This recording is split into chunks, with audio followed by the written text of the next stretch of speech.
We're going to welcome back to the program Phillip Snyder. He is the Senior Vice President with the Warner Companies. And for full disclosure, he's also my dad. Dad, great to see you. Thanks for joining us this morning. And once again, Jeff, it's my pleasure always. Good to see you. Yeah, it's good to see you as well. Let's talk about life insurance, Dad. I think it's interesting because I've seen life insurance studies come out, usually LIMRA, other associations put out the information. And generally speaking, I think people understand the concept of life insurance, but what I've seen happening is a trend towards people like not being satisfied with all the benefits of a life insurance policy. I want to get your reaction to that. Well, I mean, fundamentally, life insurance is designed to pay a benefit when one dies. Okay. But you could limit that definition to term insurance, obviously, because term insurance has no intrinsic value, generally provides few, if any, additional benefits other than a death benefit, and is typically inexpensive and continues for a term of years, 10 years, 20 years, 30 years, and so forth. So that fulfills to me a specific need. I have an obligation, a mortgage. Whatever, a business obligation or something like that that's relatively short term or over a known duration. So that's the purpose of term insurance. But I think what you're leading toward is what else can people buy in the way of life insurance that can deliver other benefits? Now, do you think the expectation, Dad, has changed? And if you're a product manufacturer out there, and I mean, you're actually interacting with the product manufacturers. In some cases, you're actually helping to construct unique products. But is that expectation that people have, like they're paying into something that, candidly, if you're paying in for yourself and you die, you're never going to see anything, but you're going to lose out on all the premium. So is that expectation a real expectation? Should Yeah, that I should think so. Yeah, excuse me for interrupting, but I think it is, and I think it is. If people knew more, they'd know how to fulfill that expectation because there's more to a permanent life insurance policy than a death benefit. You can build cash value in a policy, or investment value, depending on the nature of the policy. And those monies can be available at any time throughout the duration of the policy. They can be used to pay educational expenses. You could pay down a mortgage.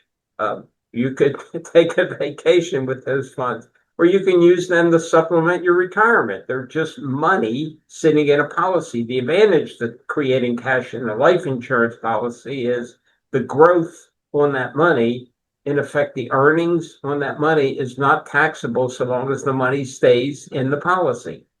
And if you take it out later on, there are ways, without getting too deep in the weeds here, time limitations, to get that money out in many cases with no income tax.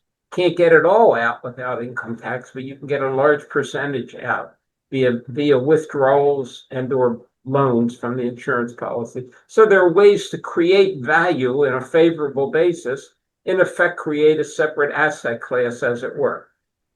so a permanent? But sorry to interrupt you. No, See, go ahead. my apologies to you.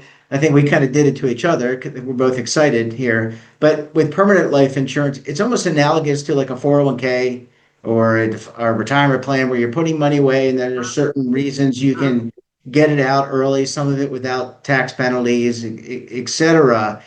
Is that so? When you're looking at permanent life insurance and you're trying to decide between term life and permanent life, when you're working within a broker or advisor, I'm hoping that they explain those differences, and intrinsically you kind of get the as a holder of the policy, you get an understanding about what you really get. Exactly. And well, that's all part of the discovery process, as it were. When you're talking Mhm. to someone, you can put out all the ideas you want to put out in front of them, but until you really know what their thought process is, or what they don't know that you can help them to understand, you really can't describe and build the proper solution. You have to have the kind of information. But and there are other things that can be added to permanent policies. For example, you can add a long-term care rider to a policy, and that rider will distribute a fixed percentage of the face amount of the policy if and when you incur the cost of long-term care services. That typically wouldn't happen until retirement years, although obviously there are exceptions to that. But that's a feature. You could add a critical illness benefit. A critical illness benefit pays out a fixed sum. They're not huge payments, but a fixed sum in the event you contract cancer or heart disease or a list typically that varies company to company, but a list, and it kind of pays you a tax-free sum of money, maybe $25,000, maybe $50,000 to help offset the cost. That's a feature that could be included. Um, you could add a benefit that would insure a spouse under the same policy and maybe even children. So these things exist in the insurance world. Whether people know about them is a different story, whether they're properly informed, excuse me, what's available, but those things exist. In terms of what's on the horizon, I don't know. Um, there are some limitations because it is an insurance policy that has tax favored advantages. When the death benefit is paid under a life insurance policy, it's paid income tax free to the named beneficiary or beneficiaries. So there are specific advantages to buying life insurance, and particularly permanent life insurance. So what's the difference in premium if you buy permanent life versus term life? And this is going to vary by individual, right? Because they're all rated based on the individual behaviors, and then you do an extensive workup. But generally speaking, for a 50-year-old male in relatively good health who's paying for term life, what is the comparable? Is it five times, 5x, 10x? What can you expect to pay more than you would for a term policy and still get the features that you're talking about?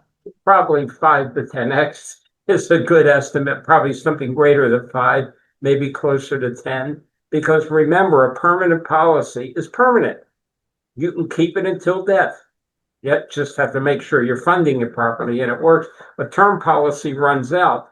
You can convert a term policy to a permanent policy within certain time limitations prescribed by the insurer. And you can, so it's in effect an exchange, as it were, without having to go through medical underwriting. But by and large, term insurance typically might be 10 to 20% of the cost of permanent insurance. And those are real broad, parameters. Yeah, I don't think anyone's going to hold you to that. It just seems to me the fact that this people don't really understand that. It seems that there's a lack of education about what the two categories of products are, what they mean. And one of the benefits I think of the permanent life insurance policy is it's a financial instrument where you're actually invested in things that look like mutual funds. So you have an asset allocation, right? Yeah, but that That's depends on the product. I'm sorry to interrupt you again, but we're squeezed for time a little bit. That depends on who the buyer is, because okay. those kinds of products where you have investment choice within the product, you have to be a qualified investor and you have to have pretty extensive experience in investing money. Obviously, most people don't fit that bill, so those kind of products may not be available. But there are other products, for example, uh, index products that provide a return based on the performance of an external index like the Standard and Poor's. And there's typically a cap and there's typically a zero floor. Those kinds of products, you have no potential for loss in any given year, even if the market collapses, but you do have some upside. So those kinds of products might be better suited for people who don't have the investment acumen. Let me just go back to the decision between permanent and I'm going to say term. Mhm. There are certain actual terminology, but that decision is an important one. But let's talk about the employer for a second. So people can certainly go to someone like yourself, a broker, an advisor, a fiduciary, whatever, to buy products. They go through the process. Does the employer have the ability to offer either a term or a whole life, Sure. excuse me, permanent product? Sure. Sure. Employer, we call them voluntary benefits. Effectively, we do that in our practice. We communicate things for the employer. and we offer coverages that the employer and the employees collectively feel might be beneficial. Could be pet insurance. It could be whole life insurance. It could be additional term insurance. And normally most of those products come with some level of guarantee issue, so they're not underwritten. In most cases, they're portable. So if you leave the employer, you can take them with you. So sure, those products exist, but they don't exist in very small employers because you can't get guarantee issue with a very small group of employees. Yeah. And what would be the threshold? Is it 100 lives or Oh, less? Is that what typically? no, certainly less than 100. But if you're an employer and you have 2 or 3 employees, you're not, if you're able to get any kind of guarantee issue, it's going to be very minimal. You're going to need 25, 50 employees to make it worthwhile at least. And every product is different and every company has different rules. So people who are in that business know where to go to find the most suitable, most favorably priced, the most accessible product for that group of employees. Let me close out. I'll just give you my understanding, and then you kind of take it away, and you close out, and then we'll close the Okay. show.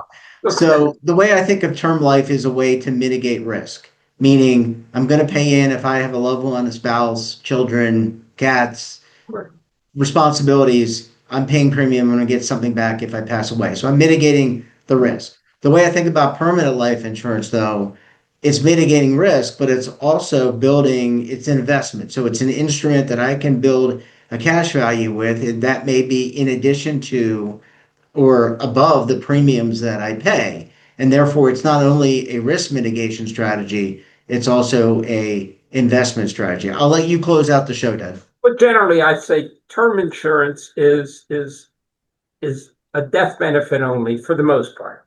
Okay. Mhm.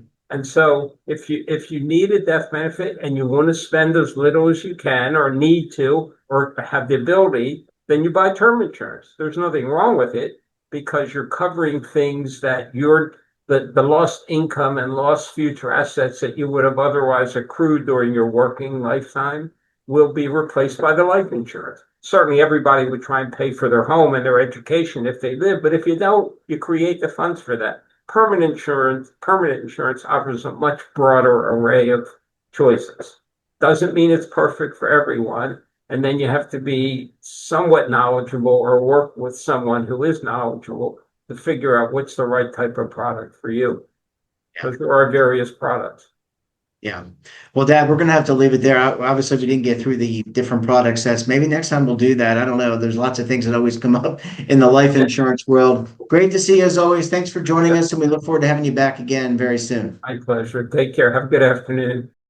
Well, thanks for watching, and don't forget, we're back again tomorrow morning with another great expert and another great topic. You can tune in right here Monday through Sunday at 7:30 a.m. Eastern Time. And don't forget to subscribe to our daily newsletter, The Morning Pulse, for all the news in one place, delivered directly to your email box. Check it out at our website.